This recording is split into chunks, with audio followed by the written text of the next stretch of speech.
y al poco tiempo queda embarazada y da a luz nada más y nada menos que al que escribió estos libros, Primera y Segunda de Samuel. Digamos que sería el último juez, esa larga lista de jueces.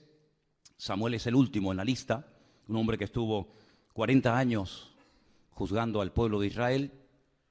Y en el capítulo 4, después de hablar al pueblo y después de bendecirlo, etc., Israel toma la iniciativa de lanzarse a la guerra nada más y nada menos que contra los filisteos. Dice el versículo 1, por aquel tiempo salió Israel a encontrar en batalla a los filisteos. Los filisteos no le estaban atacando, fueron ellos los que dijeron, vamos a atacar, vamos a encontrar, vamos a ponernos en el camino y vamos a hacerle la guerra a los filisteos.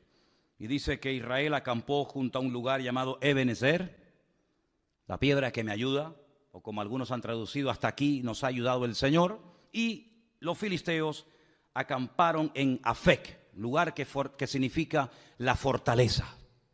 Ahí estaban uno enfrente del otro, el valle en el centro, y es terrible porque dice que los filisteos vencieron a Israel. Miren lo que dice el versículo 2. Los filisteos presentaron la batalla a Israel y trabándose el combate, Israel, el pueblo de Dios, fue vencido.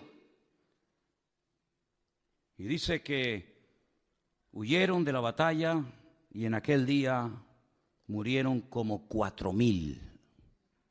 4,000 personas. Ahora, yo no sé quién se encargaba de contar a los muertos, pero contar 4,000 cadáveres tiene que ser un trabajo tremendo, ¿no? Pero es que no solamente murieron 4,000, después vamos a ver que murieron muchos más. Y la cuestión está, ¿cómo es posible que el pueblo de Israel, que en aquel momento era el pueblo escogido por el Señor, perdieran una batalla frente a enemigos como los filisteos, que eran paganos, eran idólatras? Su dios principal era Dagón, tenía la forma de un pez, como si fuera una sirena, aunque tenía cara de hombre. ¿Cómo es posible que perdieran frente a un enemigo tan malo y tan perverso como los filisteos, el pueblo de Dios? Bueno, en primer lugar vemos que el Señor no le dijo en esta ocasión a Israel que fueran a pelear contra los filisteos ni contra nadie. Eso es algo muy importante, es algo que hay que tener en cuenta, ¿saben? No se meta donde Dios no lo llama, hermano. No empiece a meterse en cosas, ahora voy a hacer esto, ahora voy a hacer aquello, sin tener instrucciones específicas de parte del Señor.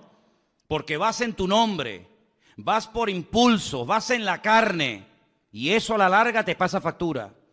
¿Quién le dice a Israel, váyanse a la guerra y peleen contra los filisteos? Nadie.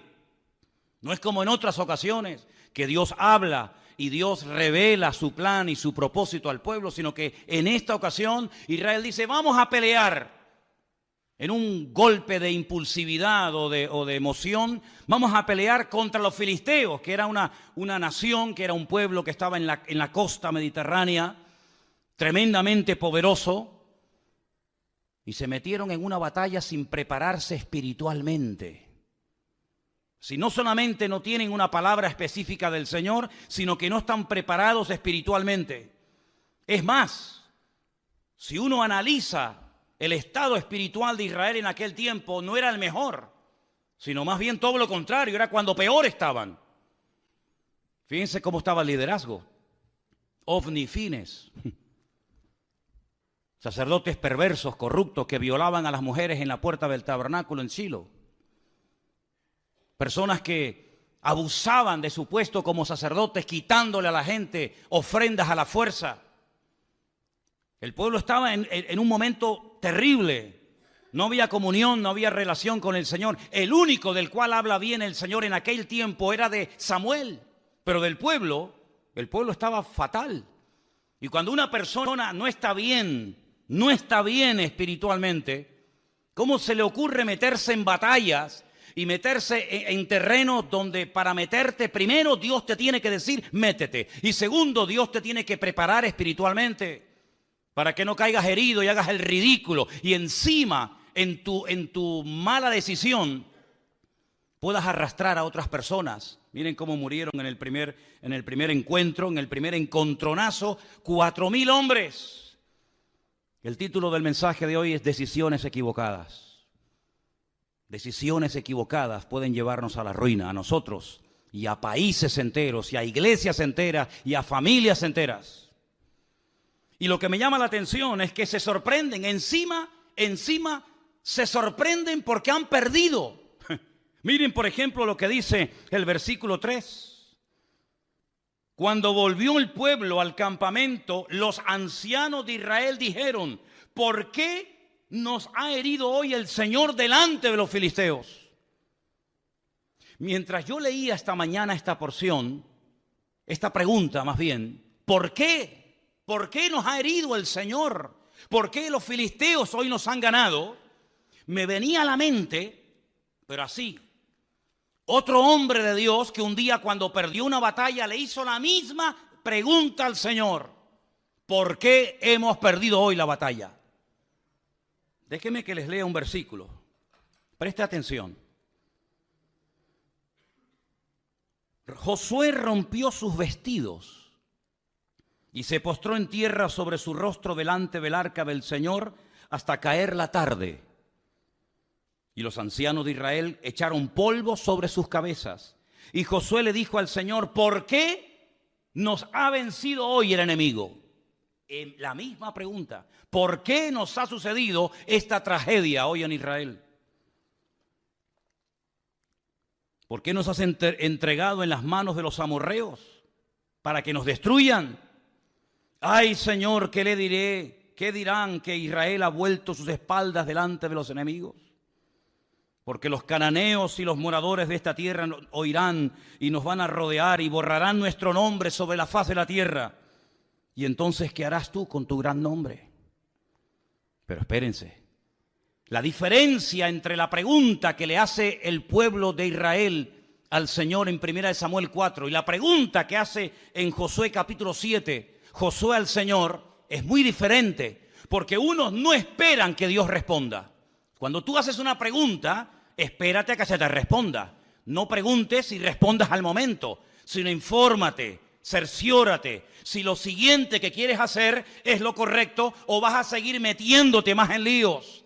Sin embargo, con Josué fue diferente, porque él rasga sus vestiduras delante del Señor. Él dice: ¿cómo es posible que ayer le ganamos a los de Jericó, una ciudad inmensa, y hoy nos vamos a pelear contra una población, una localidad muy pequeñita llamada Jai, y perdemos? ¿Cómo es posible que al grande le ganemos y al chico perdamos? Y ahora Dios habla y le dice, escuchen, el Señor le dice a Josué: levántate. ¿Por qué te postras sobre tu rostro? Israel ha pecado y aún ha quebrantado mi pacto que yo les mandé, y también han tomado del anatema y hasta han hurtado, han mentido y lo han guardado en sus enseres. Por esto los hijos de Israel no podrán hacer frente a sus enemigos, sino que delante de sus enemigos volverán las espaldas. Por cuanto han venido a ser anatemas, yo no estaré con vosotros. Levántate y santifica al pueblo. Y todos conocemos el resto de la historia de cómo un solo hombre llamado Acán, quebrantó la orden de no coger, de no llevarse nada a su tienda y traer maldición al pueblo. Y entonces cuando ellos santifican, cuando ellos arreglan el problema, se levantan, van a la batalla y vencen al enemigo. Pero en el caso de 1 Samuel 4 no sucedió así, sino que le preguntan al Señor: ¿por qué nos ha herido hoy el Señor? Y no esperan que Dios les hable. Es que a mí me sorprende algunas personas que se enfadan con Dios, se molestan con Dios porque le han salido algunas cosas mal y no tienen la paciencia y la sabiduría de decir: bueno, Señor, ¿en qué he pecado? ¿Qué he hecho mal? ¿Hay algo que tengo que corregir? ¿O sigo en la línea en la que voy y me voy a ir a la ruina yo y todos los que están conmigo? No esperaron en el Señor, no dijeron: bueno, vamos a estar un tiempo en oración, en búsqueda sincera y genuina de parte del Señor, sino que automáticamente preguntan y mira lo que hacen. Versículo 3. traigamos a nosotros de Silo el arca del pacto del Señor para que viniendo entre nosotros nos salve de la mano de nuestros enemigos. Otro error más. Primer error, ir a la guerra sin que Dios te lo diga. Segundo error, no prepararse espiritualmente. Tercer error, trasladar el arca del Señor sin ningún mandato específico, creyendo que el arca del Señor es una especie de amuleto contra la mala suerte, creyendo que es una especie de talismán, creyendo que es una especie de objeto milagroso o de lámpara de Aladino, que en cuanto haga presencia en el campamento de Israel, todos los problemas se van a solucionar inmediatamente. ¿Cuánta gente se rodea de cruces, de estampitas, de resguardos, de amuletos, creyendo que de esa manera están protegidos contra los malos espíritus, las malas influencias, que Dios está con ellos? ¿Saben lo que demuestran las personas que recurren a cosas creadas por el ser humano para autoprotegerse contra el mundo espiritual? ¿Saben lo que demuestran? Que no conocen a Dios. Porque si conocieran a Dios, sabrían perfectamente que Dios no necesita de nada ni de nadie para proteger tu vida y pelear tus batallas. No tenemos que llevar cruces en el cuello para protegernos de nada. No tenemos que llevar ningún tipo de amuleto, de resguardo para decir, ay, es que por si acaso me hacen algo, o por si acaso alguien me hace algo. No, mi hermano, el ángel del Señor acampa alrededor de los que le temen y los defiende, dice la Biblia. Y decía el rey David, y de esto sabía mucho, y aunque un ejército acampe contra mí, no temerá mi corazón, porque el Señor es mi luz y mi salvación. Bendito sea Dios. Ellos dijeron, no, traigamos el arca. No importa si estamos en pecado, no importa. No importa si nos llevamos mal los unos contra los otros. No importa si la santidad ya es la asignatura pendiente. No importa si estamos bien o mal. Traigamos el arca, que al fin y al cabo no cuesta nada traer un mueble, trasladarlo de un sitio a otro, y el arca por sí misma nos defenderá contra el enemigo. Pero el arca no fue diseñada ni creada por el Señor para tales objetivos. El arca era, digamos, un mueble. Tenemos ahí en la entrada una especie de réplica, ahí tenéis una fotografía de cómo podía ser el arca en aquellos tiempos. En su interior, en esta caja, en este cajón de madera de acacia forrado de oro por dentro y por fuera, se guardaba un poco de maná para recordarle al pueblo de Israel que Dios había suplido milagrosamente durante muchos años el alimento en el desierto. Se guardaban las tablas de los 10 mandamientos, las que rompió Moisés la primera vez y la segunda, que estaban intactas en su interior. Y también la vara de Aarón también se guardaba cerca de este arca. Era un mueble de oro. Arriba pueden ver, en la parte de arriba, entre las alas de los querubines, estaba lo que llamaban el propiciatorio, y era el lugar en donde entraba el sumo sacerdote una vez al año y derramaba la sangre de un sacrificio que previamente había hecho en la entrada, y allí oraba y allí intercedía para que Dios protegiera al pueblo de Israel durante un año más, hasta el próximo día de Yom Kippur, el día del perdón. Tremendo. Parece que el pueblo de Israel no termina de aprender la lección. No es la primera vez que recurren a un objeto creado, no es la primera vez que recurren a un objeto depositando su fe en el objeto más que en el Dios del objeto. Ya lo habían hecho en el monte Sinaí, ¿se acuerdan? Cuando dice la Biblia que según ellos, Moisés tardaba mucho. No sabían qué había ocurrido con el varón de Dios. Y entonces dijeron, mira, como no sabemos lo que ha pasado con este hombre, si está vivo, si está muerto, si vendrá o no vendrá más, vamos a hacernos unos dioses que nos vuelva otra vez a llevar por el desierto y volvamos otra vez a Egipto. Y dice la Biblia que Aarón, el hermano de Moisés, le pidió a la gente que les diera zarcillos y pendientes de objetos de oro, y lo fundieron y le dieron forma, y dice que hicieron un becerro de oro. Y entonces le dijeron, este es el Dios que te sacó de Egipto. Y cuando Moisés baja de la montaña se encuentra aquel espectáculo vergonzoso y les dice, ¿qué habéis hecho? Y Aarón, tratando de justificar lo injustificable, les dice, no sé, yo cogí el oro, lo eché en el fuego y salió esto. Así dice, léanlo. Yo eché el oro y de repente, no sé, ¡pum!, apareció así de la nada este becerro de oro. Y Moisés se indigna y rompe las tablas de los 10 mandamientos y tiene que otra vez volver a subir a la montaña, porque ellos lo que querían era tocar, ellos lo que querían era ver a ese Dios, que no era ese Dios, ni mucho menos, ¿verdad? Ya también lo hicieron en la época de Gedeón. No sé si se acuerdan ustedes que Gedeón hizo un efod, que al final terminaron adorándolo. No sé si recuerdan la historia de cuando Moisés peca por murmuración en el desierto y mueren miles de personas. Y el Señor le dice que haga una serpiente de bronce y que la clave en un asta para que la gente cuando la mire. Detrás de todo esto hay una explicación extraordinaria. Y dice que aquella serpiente de bronce en los tiempos de los reyes le presentaban incienso y fue objeto de adoración hasta que tuvieron que despedazarla. Y así el hombre tiene siempre como una tendencia a agarrarse a cosas. Y alguien dijo que potencialmente todos los seres humanos tenemos tendencia a la idolatría. Parece mentira. Hay gente que dice, no, yo no adoro a nadie, sí, pero luego pero tus hijos los adoras, ¿verdad? O adoras tu casa, o adoras tu trabajo, tu coche, o tus pertenencias. El hombre siempre está tratando de tener algo a lo cual agarrarse y de poder ver, de poder... Sin embargo, nos olvidamos de aquella palabra tremenda en el Evangelio según San Juan, capítulo 4, cuando el Señor Jesucristo dice que Dios es espíritu. Y los que quieran adorar a ese Dios de espíritu tienen que hacerlo en espíritu y en verdad. Y la palabra del Señor nos enseña que nuestro Dios no se puede hacer, no se puede medir, no se puede pensar, porque nuestro Dios es, primero, inmortal. Segundo, infinito. Dígalo conmigo. Tercero, inmutable. Cuarto, inalterable. Quinto, incomparable. Sexto, inigualable. Séptimo, inescrutable. Y así podríamos estar toda la noche enumerando características de nuestro Dios. Y nuestro Dios prohíbe que se le hagan a Él figuras de oro, de plata, de piedra, de bronce o de lo que sea, sino que al Señor tu Dios adorarás y a Él solo servirás, sin darle ningún tipo de forma, sin darle ningún tipo de medida, sino que nuestro Dios es espíritu y por eso Él ha puesto su espíritu en nosotros para que podamos comunicarnos con Él por la fe y no por vista. ¿Cuántos dicen amén?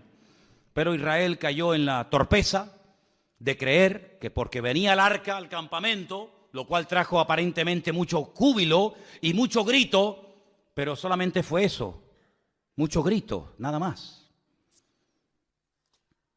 Hay algunas iglesias que a veces dicen, demos un grito de júbilo. Y después del grito de júbilo, ¿qué queda? Porque aquí gritaron, y dice que gritaron tanto que el enemigo se asustó. Y dice que gritaron de tal manera y con tal volumen que dice que la tierra tembló. Pero no hubo cambios en el mundo espiritual, era todo emoción. Es como cuando dice la Biblia que aquellos huesos comenzaron a unirse el uno al otro y lo único que había era ruido, mucho jaleo, pero no había espíritu, no había presencia divina en lo que estaba ocurriendo en aquel lugar. Y en todas nuestras acciones, en todo lo que hagamos, pensemos o planeemos, no solamente tenemos que buscar la expectativa, el ruido, la apariencia, sino tener el aval y el respaldo divino de que Dios está detrás de la obra o de la palabra o de la acción que estoy haciendo. ¿Cuántos dicen amén? El mismo Señor Jesucristo dice, lo que yo digo y lo que yo hago, no lo hago por mi propia cuenta, sino que hago y digo lo que el Padre me autoriza y me ordena que haga y que diga. Es un sometimiento total y absoluto a la voluntad divina.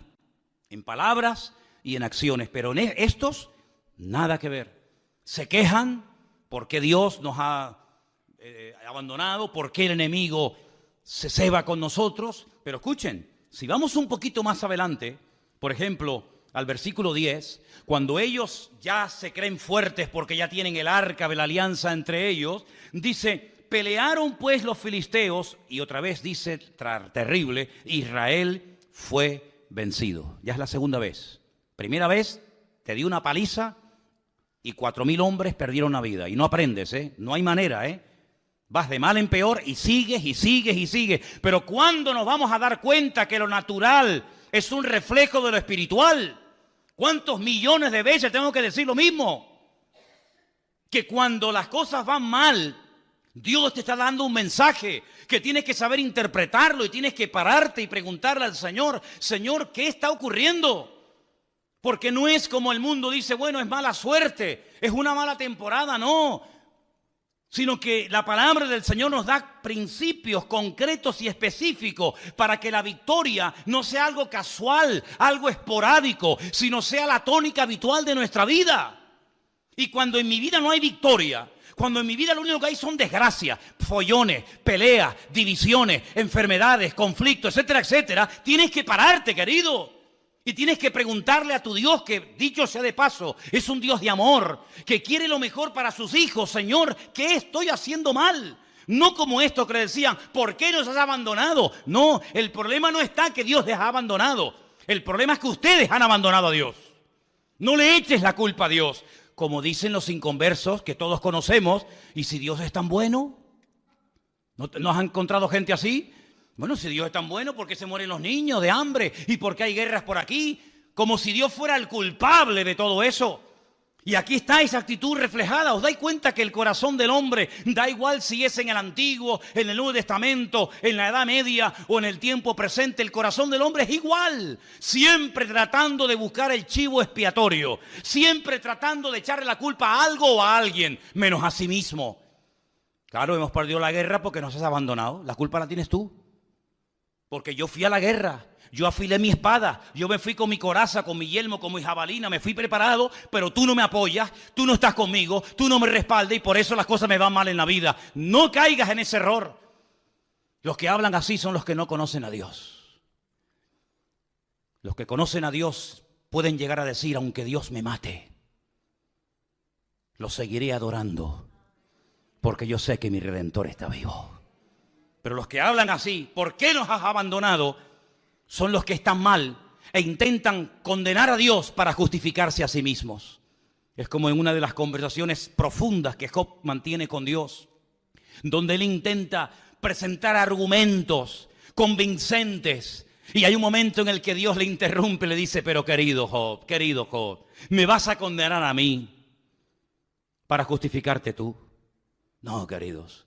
Cuando las cosas en la vida no ruedan y no salen en lo natural, en lo espiritual, en todas las áreas de nuestra vida, no hay bendición, no fluye la bendición de Dios, no tienes una vida atractiva, una vida que la gente diga, yo quiero ser como esa mujer, yo quiero ser como esa familia, yo quiero ser como ese hombre. Cuando tu vida es una vida de tragedia, de desgracia, de lío, de follones, cuando tu vida no es una vida que sea luz, sino es tiniebla, tienes que pararte y no echarle la culpa a Dios, sino preguntarte, Señor, ¿qué estoy haciendo mal?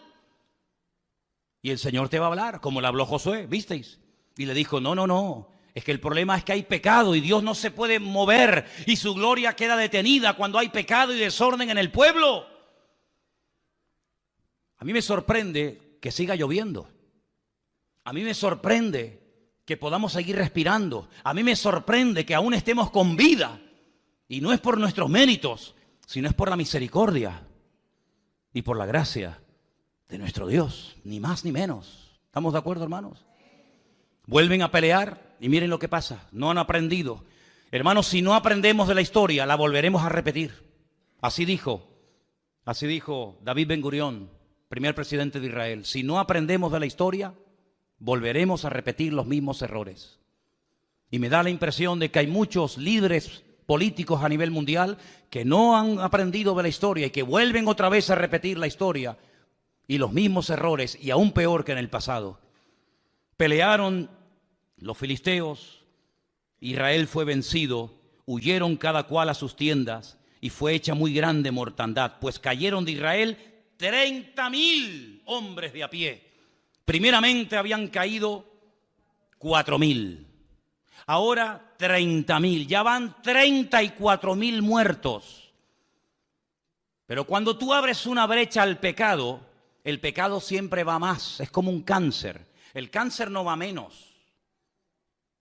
El cáncer cada vez va más, amigo. Y si empezó de una forma muy sencillita y ahí prácticamente inapreciable, como no se actúe inmediatamente, eso se va a extender y cuando quieras meterle mano es demasiado tarde. No solamente ya han muerto 34,000 hombres, pero 34,000 hombres significa, no digo todos, pero muchos tendrían hijos. ¿Cuántos miles de niños quedaron en aquel tiempo huérfanos por una mala decisión? ¿Cuántas viudas? Porque la mayoría de estos hombres que iban a la guerra eran mayores de 20 años. De hecho, si no tenían 20 años o más, no podían ir a la guerra.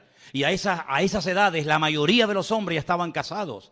Es decir, que no solamente quedaron miles de niños huérfanos, sino miles de mujeres quedaron viudas por una mala decisión.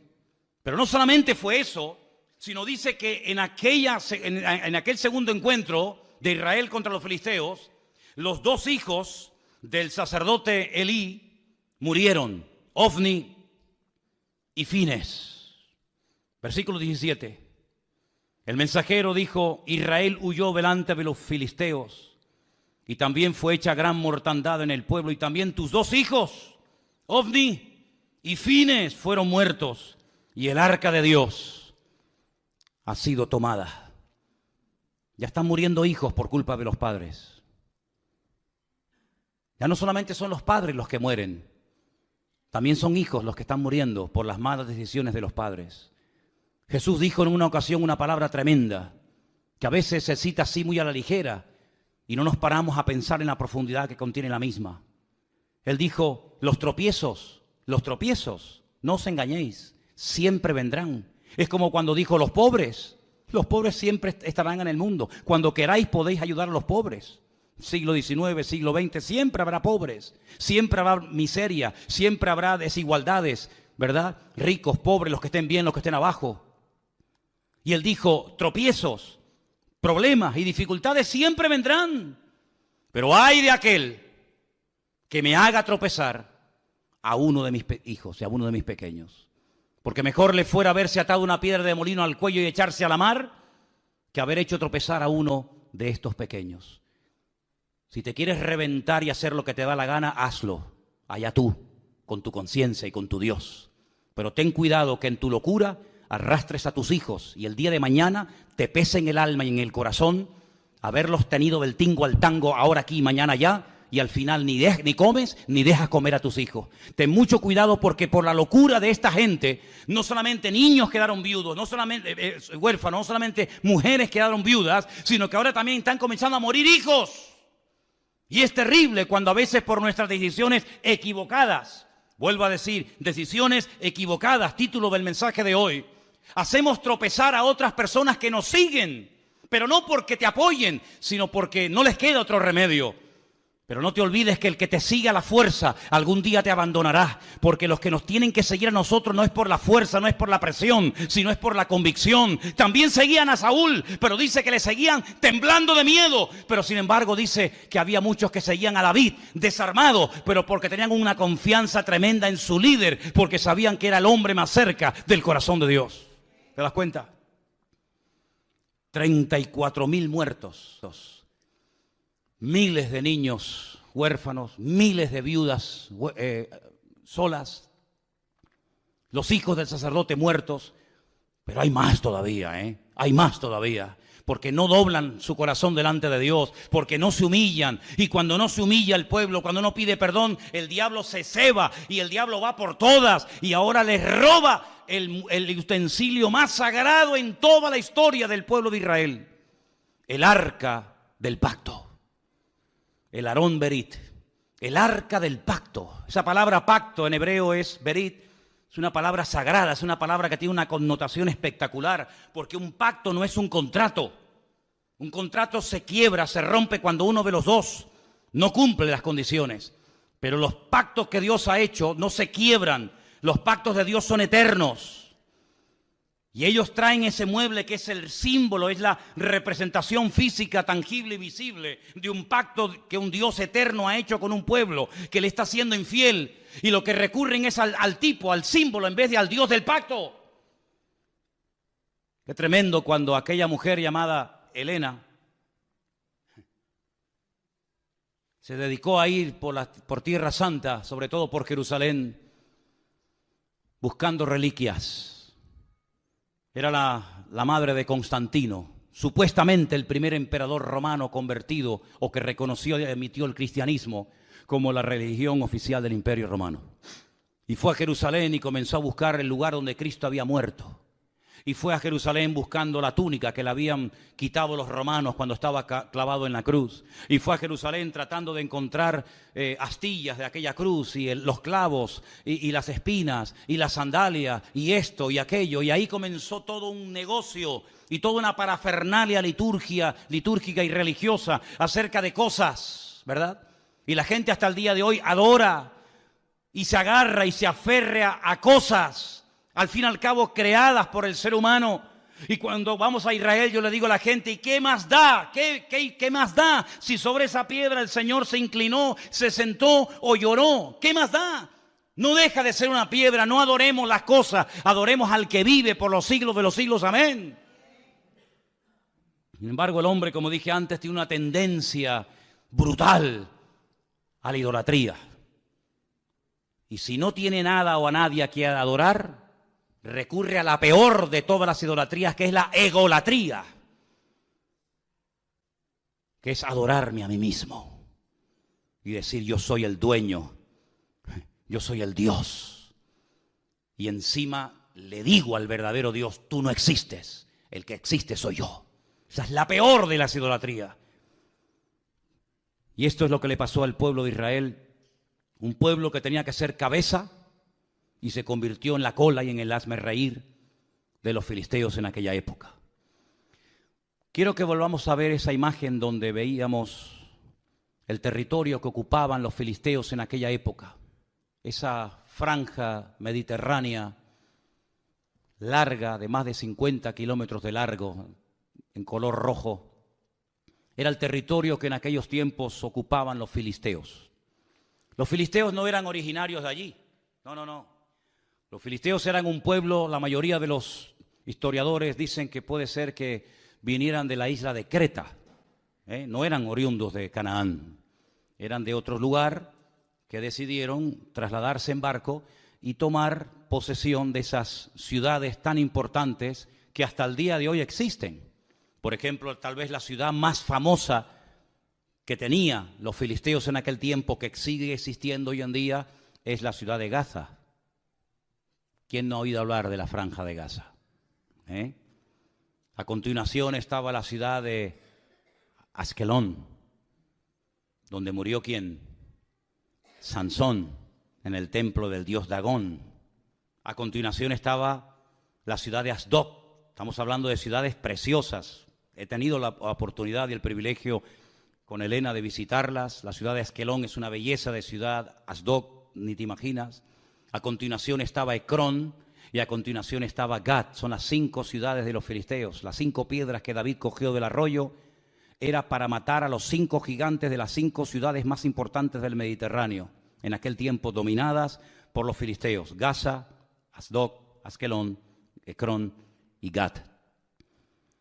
Ellos controlaban la salida y la entrada de mercancías. Los puertos principales, los puertos que en aquel momento operaban, estaban allí. Y ellos podían otear al horizonte las naves que venían con suministros, y también controlaban la mercancía que salía del país. Es decir, los filisteos eran expertos en oprimir la economía del país. Eran expertos en decir, esto entra o esto no entra. Esto sale o esto no sale. Es decir, no eran enemigos que solamente peleaban cuerpo a cuerpo con Israel, sino eran enemigos que atacaban el suministro de mercancías, ¿verdad? Toda la infraestructura de los filisteos era precisamente evitar que económicamente el país prosperara, porque ellos eran los que permitían o impedían que las mercancías entraran o salieran del país. Qué interesante, ¿verdad? Cómo cada uno de los enemigos que se afincaron en la tierra de Canaán, cada uno de ellos tenía su característica.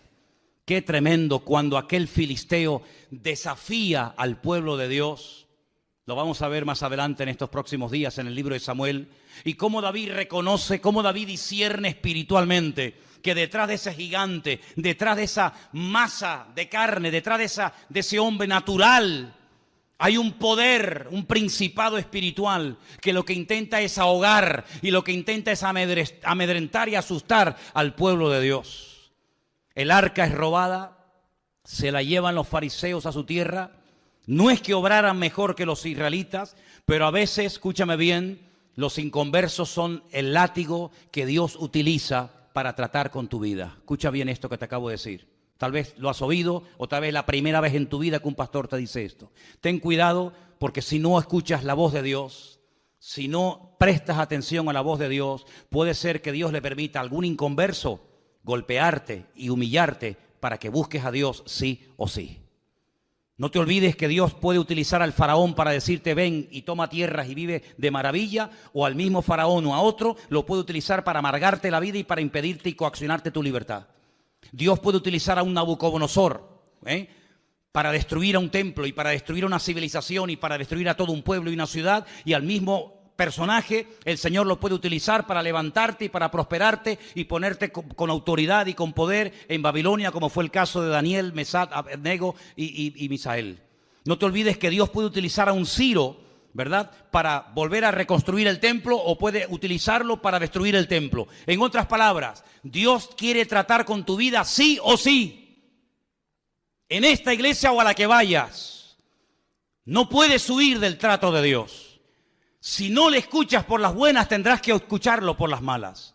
Si no le atiendes por lo espiritual, te tocará la fibra física. Y si no, la mente. Y si no, la economía. Y si no, la familia. Pero sí o sí, Dios no se va a detener, sino que Dios tiene un propósito y un diseño para nuestra vida, y Él puede utilizar al jefe que te paga no pagándote, o puede utilizar al jefe que te paga para bendecirte y para ayudarte, o para amargarte la existencia y la vida, y puede utilizarlo para ponerte en el puesto de trabajo que anhelas y quieres tener, o para ponerte en el sitio donde jamás en tu vida te gustaría entrar y pisarlo. En otras palabras, Dios puede utilizar el martillo, la mula, el perro, el sol, la luna, las estrellas o lo que haga falta. Pero a Dios no lo va a detener nada ni nadie, porque Dios dice que no parará de obrar en nosotros hasta que Él venga a buscarnos y quite nuestras arrugas y quite las manchas de nuestra vida. ¿Cuántos dicen amén? Por eso, queridos hermanos, entremos por las buenas en el trato de Dios, porque yo dije en una ocasión, y creo que algunos lo recordarán, que al listo, con una simple mirada, capta el mensaje. Pero al tonto, ni tirándole piedras, se entera de la película. Era como antiguamente, los padres miraban a los hijos y le transmitía telepáticamente un mensaje que el chiquillo interpretaba al momento. No hacía falta traductor de Google ni vainas raras, sino que la simple mirada del viejo, cuando coincidía con la tuya, te estaba diciendo o te quedas quieto, o cuando vaya a casa te meto un cogotazo que te vas a enterar, malcriado. Todo eso te lo decía con la mirada. Hoy en día te manda WhatsApp, abre una página de Facebook tu viejo, te manda todo lo que quiera y no te enteras. Vamos a leer algunos versículos interesantes. Proverbios 3, del 31 en adelante. Proverbios capítulo 3, si me los ponen casi mejor. 31 al 33, perfecto. Proverbios 3, del 31 al 33. No envidies al hombre injusto. ¿Conoces a alguien que se porta injustamente contigo? ¿No?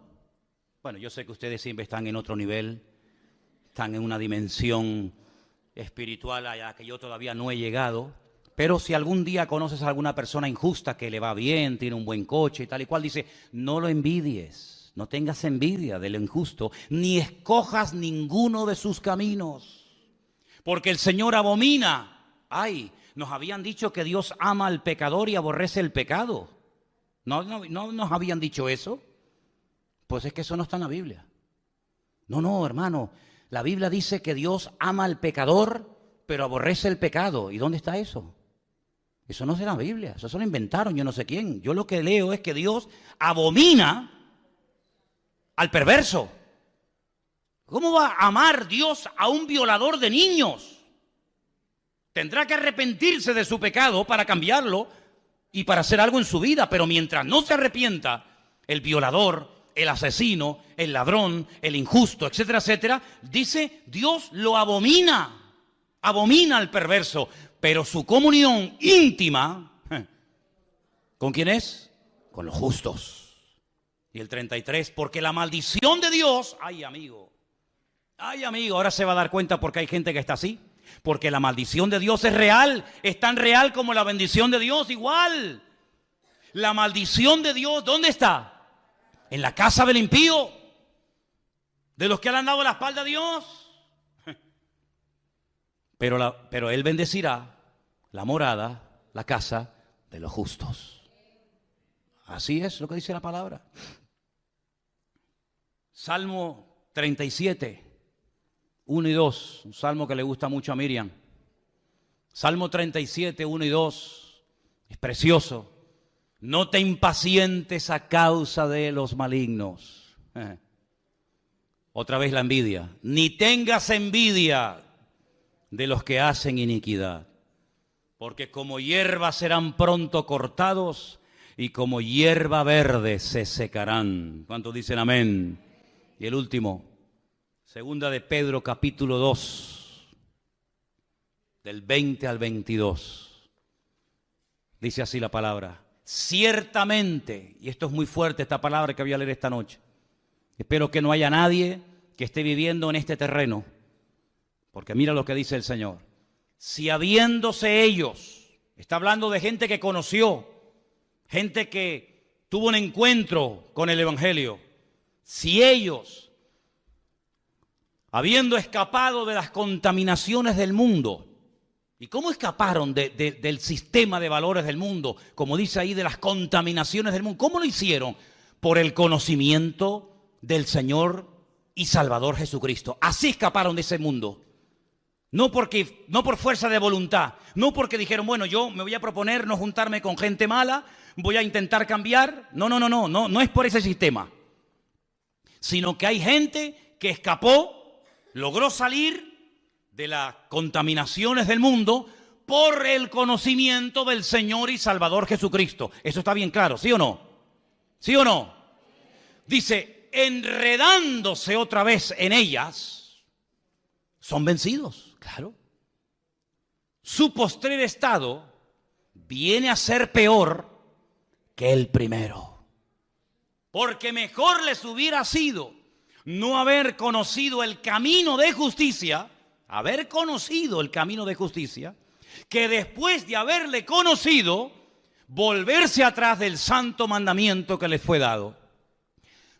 Pero les ha acontecido lo del verdadero proverbio, que el perro vuelve al vómito y la puerca lavada a revolcarse en el cieno. Ay, amigo, más claro agua, ¿eh? Aunque usted no lea esto en hebreo, ni en arameo, ni en griego, usted lo entiende perfectamente. Yo tengo que decir como pastor, y me gustaría decir todo lo contrario, pero mentiría si lo hiciera, que nunca he conocido a nadie que se haya apartado de los caminos del Señor, que su vida haya sido una maravilla. Si así fuera, más de uno se vería tentado a decir, oye, separándome del Señor, vivo mejor. Pero es que no hay ni la más mínima tentación en los que hemos nacido de nuevo. No tenemos ni la más mínima tentación de separarnos, de dejar a Dios, de darle las espaldas. ¿Saben por qué? Porque no hay ni una sola persona, se llame quien se llame y viva donde viva, que habiendo conocido al Evangelio y al Señor, apartándose de Él, la vida de fuera mejor. Sino que el Señor los compara con un perro que vomita y se vuelve a comer lo vomitado. Y si lo compara con un cerdo que lo lava y en cuanto encuentra basura, se vuelve a revolcar en él. Y dice, y el postrer estado es peor que el principio. Hermano, si usted no entiende esto, yo ya no sé cómo decírselo. En otras palabras, este pueblo quiere arreglar externamente lo que solamente se puede arreglar internamente. Mira, no le estés regalando tantas flores a tu mujer y después la estás engañando con otra. ¿Me entendiste? Toma, mi amor, un ramito de flores.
Que yo no quiero flores, yo quiero tu corazón, yo quiero tu fidelidad. Mira, te voy a llevar esta noche a cenar, métete la cena por donde te quepa, le diría alguna. Yo no quiero que me des cena, yo lo que quiero es que estés más tiempo en casa con tu mujer y con tus hijos. Así era Israel, no se arrepienten, no buscan de Dios, no viven en santidad, no ponen sus vidas en orden, pero tráiganos el arca, que trayéndonos el mueble se arregla todo. Es como aquellos que dicen, no, yo tengo una Biblia y te enseñan una Biblia así. ¿Y para qué la quieres? Y el crucifijo, y el rosario, y tantas cosas externas, que lo único que hacen es dar una pincelada de cristianismo, pero tu corazón está lejos. Como decía el Señor, aquellos fariseos de la época, con su boca me adoran, pero su corazón está lejos de mí. Y su temor de Dios no es más que puro mandamiento aprendido de memoria, de padres a hijos, de generación en generación. El Señor, que lo que busca, señales externas o que verdaderamente cambiemos y hagamos frutos dignos de arrepentimiento. ¿Qué les parece, hermanos? Pues eso es lo que buscaba el Señor en este pueblo en aquel tiempo y lamentablemente no lo encontró. Quiero terminar contándoles una historia real de un hombre que era científico.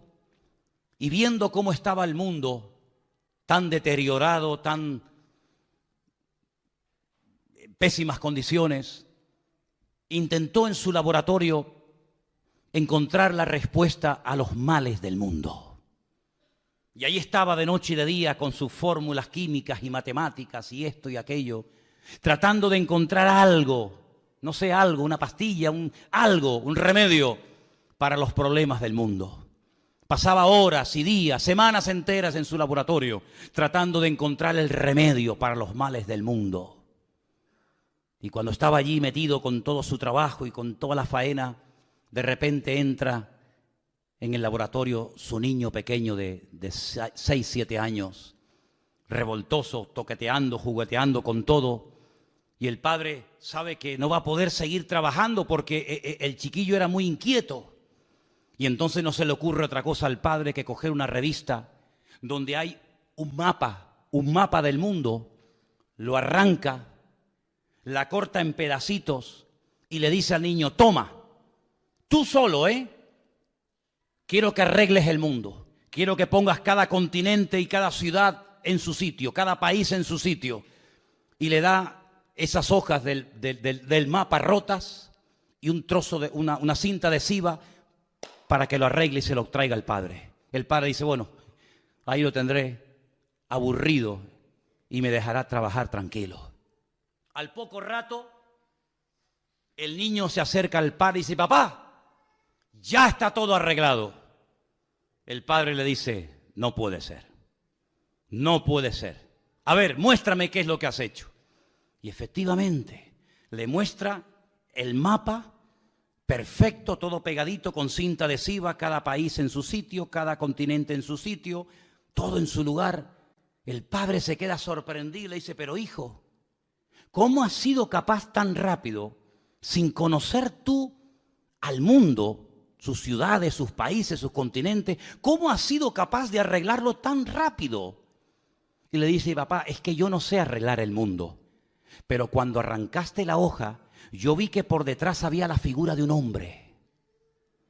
Y entonces lo que yo hice fue arreglar primeramente la figura del hombre, que la conozco. Puse los brazos del hombre en su sitio, las piernas, la cabeza. Y cuando arreglé al hombre, le di la vuelta y había arreglado el mundo. Eso es lo que intentan hacer los seres humanos. Arreglar el mundo. Pero para arreglar el mundo, primeramente hay que arreglar el corazón del hombre. Y el corazón del hombre no lo puede arreglar nadie, más que solamente su Creador, porque Él sabe perfectamente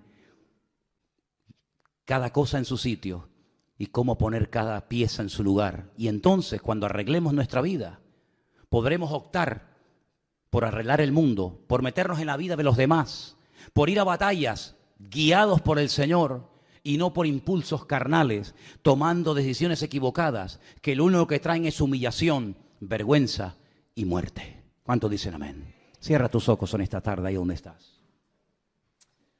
Aleluya.